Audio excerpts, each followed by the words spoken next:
नमस्कार, ट्यूटर 360 में आप सभी का स्वागत है। आज की वीडियो के अंदर हम बियर-लैम्बर्ट्स लॉ के बारे में जान रहे होंगे। फोटोफिजिकल केमिस्ट्री या फिर फोटोकेमिस्ट्री का ही एक दूसरा पार्ट है। पहले पार्ट में हमने जबलोंस्की डायग्राम के बारे में पढ़ा था, जिसके अंदर हमने देखा था किसी भी लाइट को अगर मैं एक्साइट करवा दूं, इलेक्ट्रॉन्स को एक्साइट करवा रहा हूं, तो वो उनकी ट्रांजिशंस क्या-क्या होंगी, वो ट्रांजिशंस किधर-किधर जा सकती हैं और उसका रिजल्ट क्या होगा। फ्लोरोसेंस, फास्फोरेसेंस, आईसी, आईएससी, है ना, radiative transitions, non radiative transitions, वो सब हमने पिछले लेक्चर में पढ़ ली थी। अब बियर लैम्बर्ट्स लो क्या है, आप जानते हो कि मान लो सोल्यूशन कोई भी हो, लाइट आने वाली है, वो कहीं से भी आ सकती है।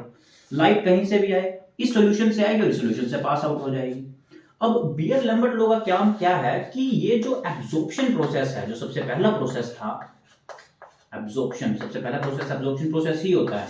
जब उसके डायग्राम में भी आपने देखा था, सबसे पहले तो एब्जॉर्प्शन होगी, ये जो है ये एब्जॉर्ब करेंगे एनर्जी को और इन एक्साइटेड लेवल पे चले जाएंगे। बाद में भले ये इस दूसरे, ये ट्रिपलेट स्टेट थी, ये सिंगलेट स्टेट थी, भले ये वापस आते रहे, एमिट होते रहे, एनर्जी को एमिट करते रहे, कलर दिखाते रहे, कोई फर्क नहीं पड़ता है। बट ये जो पहला प्रोसेस था एब्जॉर्प्शन का, वो क्या था, एनर्जी जाएगी, एनर्जी डलेगी, लाइट डलेगी, एक पर्टिकुलर इंटेंसिटी की लाइट होगी, वो किसी सॉल्यूशन में डलेगी, उस पर क्या इफेक्ट होगा उस सॉल्यूशन की वजह से, वो स्टडी किया था बियर लैम्बर्ट लॉ ने। तो बेसिकली अगर मैं बताऊं तो इन्होंने बोला था कि हमारे पास the light so absorb, the light so absorb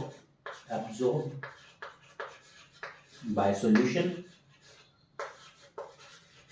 is governed by या फिर studied by Beer Lambert, is governed by Beer Lambert law.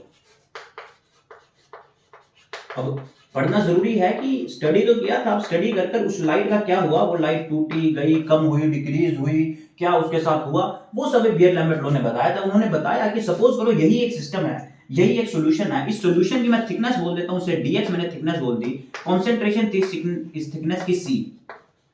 तो बियर लैम्बर्ट ये बोलता है अगर ये इंटेंसिटी आई नोट थी, इंटेंसिटी जो है, जो भी इंसिडेंट लाइट आई है उसकी इंटेंसिटी आई नोट है, तो क्या होने वाला है, आई नोट है, सपोज करो फाइनल जो मुझे इंटेंसिटी मिली लाइट की, वो मिली आई टी, तो कुछ ना कुछ यहां पर कम हुई होगी, वो कम कितनी हुई होगी, आई एब्जॉर्ब, वो कितनी होगी, आई नोट माइनस आई टी। तो इंटेंसिटी एब्जॉर्ब कितनी हुई, मैंने उसको ओरिजिनल में से माइनस कर दिया, जो भी इंटेंसिटी ट्रांसमिटेड लाइट की, अगर नाम दूं मैं तो I naught is the intensity of incident light. मतलब सबसे पहली बात तो ये थी कम होगी, किस फैक्टर से कम हुई है बाद में देखते हैं। Incident light, I T, intensity of transmitted light,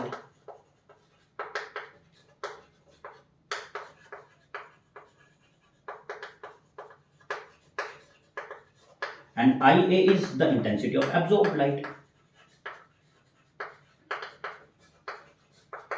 तो सबसे पहले तो हमने ये जान लिया कि पक्का किसी सॉल्यूशन से कुछ ना कुछ एब्जॉर्ब तो होने वाला है, इंटेंसिटी कम होने वाली है, डिक्रीज होने वाली है, आई नोट में से कुछ कम होगा, दैट इज आई ए, और लास्ट में जो फ्रीक्वेंसी बचेगी या फिर इंटेंसिटी बचेगी, वो कितनी बचेगी, आई टी। मैं फ्रीक्वेंसी का वर्ड क्यों बोला, क्योंकि जो भी इंसिडेंट लाइट आएगी उसकी कुछ ना कुछ पर्टिकुलर फ्रीक्वेंसी होने वाली है।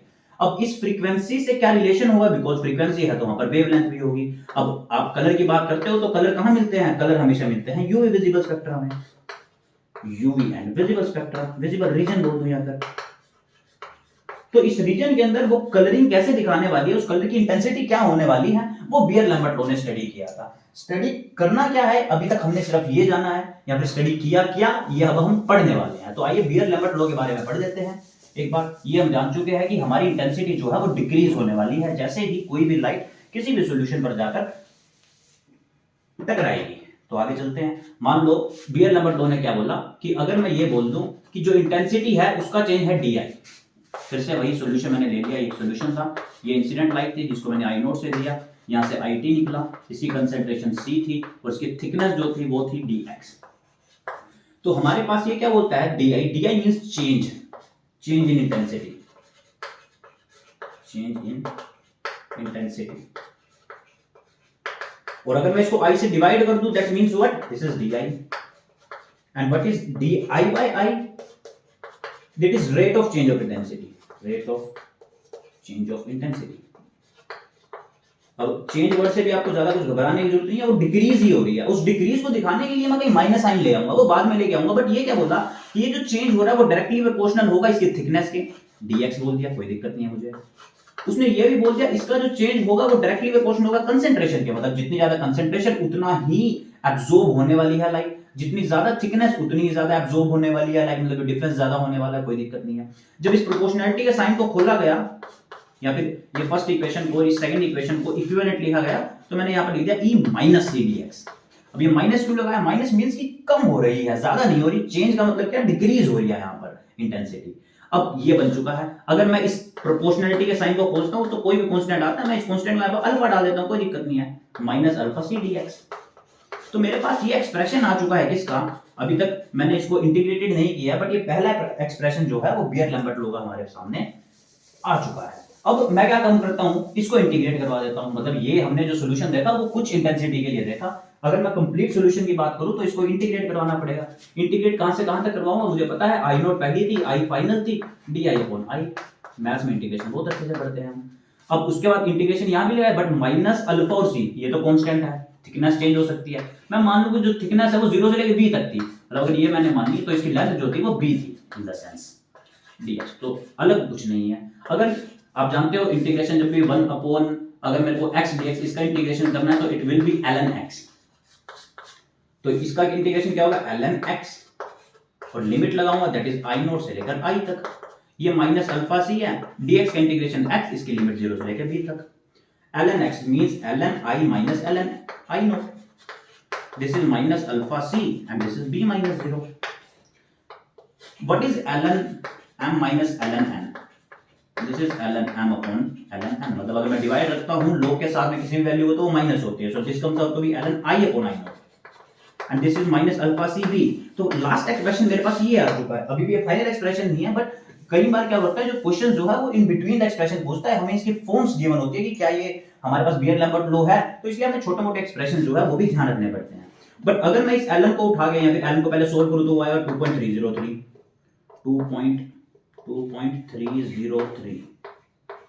log I by I naught and this is minus alpha c b। अगर मैं इस माइनस को यहां से हटा के यहां ले आऊं, इस 2.303 को यहां से हटा के यहां पे ले आऊं, तो शायद आपको कोई दिक्कत नहीं होगी, मैंने सिर्फ लेफ्ट राइट में चीजें लेके गया हूं। अब इसको मैं चेंज कर रहा हूं। आप जानते हो अगर माइनस log t लिखा हुआ है या फिर log 1 by t लिखा हुआ है, ये बात एक ही है, तो मैं इसको चेंज कर रहा हूं, इसको बना रहा हूं log I naught upon I। और ये जो मैंने बीच में लिखा हुआ है दिस अल्फा अपॉन 2.303, इसको मैं हटा के क्या लिख रहा हूं? Epsilon, and this is the final equation. अब एप्सिलॉन क्या है? एप्सिलॉन है एक्सटिंक्शन कोफिशिएंट, एक्सटिंक्शन कोफिशिएंट या फिर एब्जॉर्प्शन कोफिशिएंट भी बोलते हैं इसको, और एब्जॉर्प्शन कोफिशिएंट। अगर साथ साथ आप नाम देना चाहो तो इसको मोलर वर्ड भी आगे जोड़ सकते हो, बट मोलर किस सेंस में जोड़ रहा हूं मैं वो बता देता हूं। मोलर एक्सटिंक्शन कोफिशिएंट भी बोल सकते हो। अगर मैं E लूं, ये this is E, so E Cx is equals I upon I naught कुछ होगा वैसे तो ln है, बट E की तो यूनिट कुछ होगी नहीं, यूनिटलेस होगा, मतलब यहाँ पर यूनिटलेस है। Cx सिर्फ ये जाएगा उसमें 1 upon Cx, 1 upon C। C मतलब या कंसंट्रेशन, कंसंट्रेशन की अगर यूनिट मोल डायमीटर पर क्यूब के अंदर है, और x is the distance mean centimetre में है, या फिर मीटर में भी ले सकता हूँ, कोई दिक्कत नहीं है, बट सेंटीमीटर हमारी वैलिड है। तो हमारे पास इसकी यूनिट क्या आ गई? This is centimetre inverse mole inverse diameter cube. This is the unit of molar extinction coefficient. तो यूनिट का जरूर ध्यान रखना है।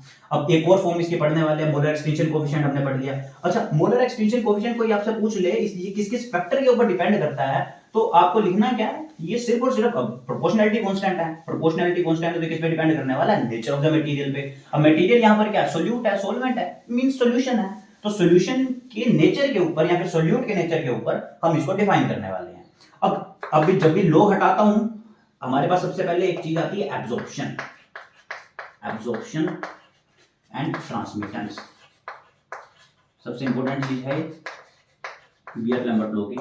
एब्जॉर्प्शन मतलब क्या? कितनी लाइट एब्जॉर्ब हुई, that is what log I by I naught, कोई दिक्कत नहीं है, log I upon I naught। What is transmittance? Transmittance is I upon I naught, I naught upon I। तो क्या लिखा है हमने? सबसे पहले यहां पर लिख, this is I naught upon I and this is I upon I naught। This is absorption. Absorption का मतलब क्या? log I naught upon I and this is I upon I naught। या फिर मैं ये बोल दूं intensity of transmitted light to the intensity of incident light, यहां पर log ले लिया। इनफैक्ट मैं इसको ये भी बोल सकता हूं A is equals minus log T। अगर इन दोनों के बीच में रिलेशन कोई बोल दे, relation between A and T, तो आपको इससे देना पड़ेगा एब्जॉर्प्शन एंड ट्रांसमिटेंस के बीच में रिलेशन, क्योंकि ये टी है, यहाँ पर टी की वैल्यू पुट करूंगा तो माइनस आ जाएगा, बिकॉज यहाँ पर रेशियो अपोजिट्स है, तो ए इक्वल्स माइनस log टी। अब इसकी वैल्यू यहाँ पर पुट करूं तो ए की वैल्यू कितनी आ गई, ई सी बी, ई ए सी बी, log था ना, अगर log था तो मैं उसको चेंज कर देता हूं। सो हमारे पास जो हमारा आंसर है, फाइनल इक्वेशन है, वो ये आ चुकी है, this is beer-Lambert low equation for absorption. ये भी बियर-लैम्बर्ट लो की इक्वेशन है, this is the main equation. यहां से एब्जॉर्प्शन निकाला जा सकता है, यहां से ट्रांसमिटेंस निकाला जाता है। इनके फॉर्मूले आपको याद रखने चाहिए, न्यूमेरिकल पक्का पूछे जाएंगे, बट न्यूमेरिकल से भी ज्यादा इंपॉर्टेंट क्या है, ये ग्राफ। तो ग्राफ भी एक बार देख लेते हैं, ग्राफ कोई खास बड़ी बात नहीं है समझने के लिए, अगर यहीं से समझा जाए। अगर वो बोले ए के बीच में और सी के बीच में ग्राफ निकाल लो, तो आपको पता है ये डायरेक्टली प्रोपोर्शनल है, तो कहीं ना कहीं स्ट्रेट लाइन आएगी। अगर ये सी लिखा हुआ है, ये ए लिखा हुआ है, डायरेक्टली प्रोपोर्शनल है तो स्ट्रेट लाइन आएगी। बट अगर मैं लिखूं टी और सी के बीच में, तो टी और सी में तो इनवर्सली प्रोपोर्शनल ग्राफ है, तो कुछ इस टाइप का ग्राफ आएगा। ये वही है क्या, this is exponential decrease, exponential decrease. और अगर मैं स्टेटमेंट की बात करूं, बियर-लैम्बर्ट लो है, तो उन्होंने यही तो बोला था कि जब भी एक मोनोक्रोमैटिक लाइट, अच्छा सबसे इंपॉर्टेंट बात तो रही है बियर-लैम्बर्ट लो के लिए, जो उसने लाइट ली थी वो कैसी ली थी, मोनोक्रोमैटिक लाइट ली थी, मोनोक्रोमैटिक। तो सबसे पहले ये भी क्लियर कर लेते हैं कि मोनोक्रोमैटिक लाइट क्या है। देखो वैसे जब भी लाइट आएगी तो काफी डायरेक्शन से आने वाली है, वो इधर भी, इधर भी, इधर भी, इधर भी, इधर भी, इधर भी, इधर भी। बट अगर मैं बीच में पोलराइजर लगा दूं, पोलराइजर मतलब वो सारी डायरेक्शन को नेग्लेक्ट कर देगा, सिर्फ एक डायरेक्शन छोड़ेगा, मतलब अब की बार जो इसकी डायरेक्शन होगी वो एक ही मिलेगी। सपोज दिस इज पैरेलल, एक डायरेक्शन की जो भी लाइट होगी उसे मैं क्या बोलूंगा, monochromatic light. Mono means one, chromatic मतलब अलग अलग कलर्स में डायरेक्शन में डिवाइड नहीं होने वाली है वो। तो मोनोक्रोमैटिक लाइट, एक डायरेक्शन वाली लाइट, अगर मैं पोलराइजर लगाकर या फिर इक्विलाइजर लगाकर लेके आ चुका हूं और किसी सॉल्यूशन पर मैंने डाल दी, तो उसकी जो इंटेंसिटी डिक्रीज होगी वो एक्सपोनेंशियल डिक्रीज होगी। That is the exact statement of the Beer Lambert law. तो फाइनली हमारे पास बियर-लैम्बर्ट लो हमारा कंप्लीट हो चुका है। बट बियर-लैम्बर्ट लो के साथ साथ एक बार इसकी लिमिटेशंस भी देख लिया था, कुछ ना कुछ लिमिटेशंस भी होंगी जहां पर ये अच्छी चीजें हैं। अच्छा यूजेस कहां आया, ये यूजेस आया, हमें कंसंट्रेशन फाइंड आउट कर सकते हैं, हम डिक्रीज फाइंड आउट कर सकते हैं, इंटेंसिटी ऑफ इंसिडेंट लाइट भी फाइंड आउट कर सकते हैं, इंटेंसिटी ऑफ ट्रांसमिटेड लाइट भी फाइंड आउट कर सकते हैं, इंटेंसिटी ऑफ एब्जॉर्ब्ड लाइट भी फाइंड आउट कर सकते हैं, थिकनेस भी फाइंड आउट कर सकते हैं। तो जो भी हमने 3-4 फॉर्मूले पढ़े, that is this A is equal ECX, ये पढ़ा ln I upon I not upon I करो इसको, is equal ECX, ये पढ़ा, this is E, A is equal minus log T पढ़ा। तो इन 3 फॉर्मूलों से आपसे न्यूमेरिकल पूछे जा सकते हैं, कोई दिक्कत नहीं है। T की value I upon I not होती है, कोई दिक्कत नहीं है, ये भी आप ध्यान से समझ लीजिए। लिमिटेशन की बात क्या है, लिमिटेशन बड़ी सिंपल है। पहला कि ये सिर्फ मोनोक्रोमैटिक लाइट के लिए वैलिड है, only valid for monochromatic light.